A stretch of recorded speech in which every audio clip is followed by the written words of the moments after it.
വാഹനപ്പെരുപ്പവും മലിനീകരണവും കണക്കിലെടുത്ത് autorickshaw permit നിർത്തി മഹാരാഷ്ട്ര. പ്രത്യേക ചട്ടങ്ങൾ രൂപീകരിക്കും വരെ ഇനി ഓട്ടോറിക്ഷ പെർമിറ്റ് നൽകില്ല. 3 ലക്ഷത്തിലേറെ ഓട്ടോകളാണ് മുംബൈയിൽ മാത്രമുള്ളത്. ശ്രീനാഥ് ചന്ദ്രൻ വിവരങ്ങളുമായി. ശ്രീനാഥ്, വളരെ പ്രധാനപ്പെട്ട ഒരു തീരുമാനമാണ്. അതിനൊരു തീരുമാനത്തിലേക്ക് എത്താനുള്ള സാഹചര്യം എന്താണ്? വിശദാംശങ്ങൾ. അനുജ, മഹാരാഷ്ട്രയിൽ ഏതാണ്ട് 15 ലക്ഷത്തിലധികം ഓട്ടോറിക്ഷകളെങ്കിലും തെരുവിലുണ്ട്. മുംബൈയിലെ കണക്ക് പരിശോധിക്കുമ്പോൾ ഏതാണ്ട് 3 ലക്ഷത്തിലധികം ഓട്ടോകൾ മുംബൈ നഗരത്തിൽ മാത്രമുണ്ട് എന്നതാണ് സർക്കാരിന്റെ കണക്ക്. ഈ തരത്തിൽ വാഹനങ്ങളുടെ എണ്ണം പെരുകുന്നത് യഥാർത്ഥത്തിൽ വലിയ ഗതാഗത കുരുക്കും ഒപ്പം തന്നെ മലിനീകരണ പ്രശ്നങ്ങളും ഉണ്ടാക്കുന്നുണ്ട് എന്ന ആക്ഷേപം നേരത്തെ തന്നെ ഉള്ളതാണ്. ആ കാര്യത്തിലാണ് ഇപ്പോൾ ഗതാഗത വകുപ്പ് ഒരു നിർണായകമായ തീരുമാനമെടുത്തിട്ടുള്ളത്.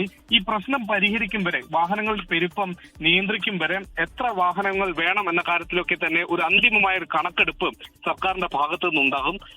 അതിന് പിന്നാലെ ഒരു ചട്ടം രൂപീകരിക്കുകയും ചെയ്യും. ഇതെല്ലാം നടപടികളും പൂർത്തിയായതിനു ശേഷം മാത്രമേ ഇനി പുതുതായി ആർക്കെങ്കിലും ഓട്ടോ പെർമിറ്റ് നൽകുകയുമുള്ളൂ. പിന്നീട് ചില അഡ്രസ്സുകളിൽ, ചില വിലാസങ്ങളിലൊക്കെ തന്നെ 10ഉം 15ഉം വാഹനങ്ങളൊക്കെ രജിസ്റ്റർ ചെയ്തതായുള്ള ചില കണക്കുകളും സർക്കാരിന് മുന്നിലുണ്ട്. ഈ കാര്യങ്ങളിലൊക്കെ തന്നെ വിശദമായ അന്വേഷണവും പരിശോധനകളും വരും ദിവസങ്ങളിലും നടക്കും.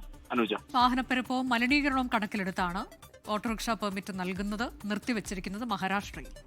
ലോകത്തെവിടെയായാലും ഏത് സമയത്തും 24 വാർത്തകളും ഓഗ്മെന്റഡ് റിയാലിറ്റി പാക്കേജുകളും എക്സ്പ്ലെയിനറുകളും വിശദമായി കാണാൻ ഞങ്ങളുടെ യൂട്യൂബ് ചാനൽ നിങ്ങൾക്ക് സബ്സ്ക്രൈബ് ചെയ്യാം.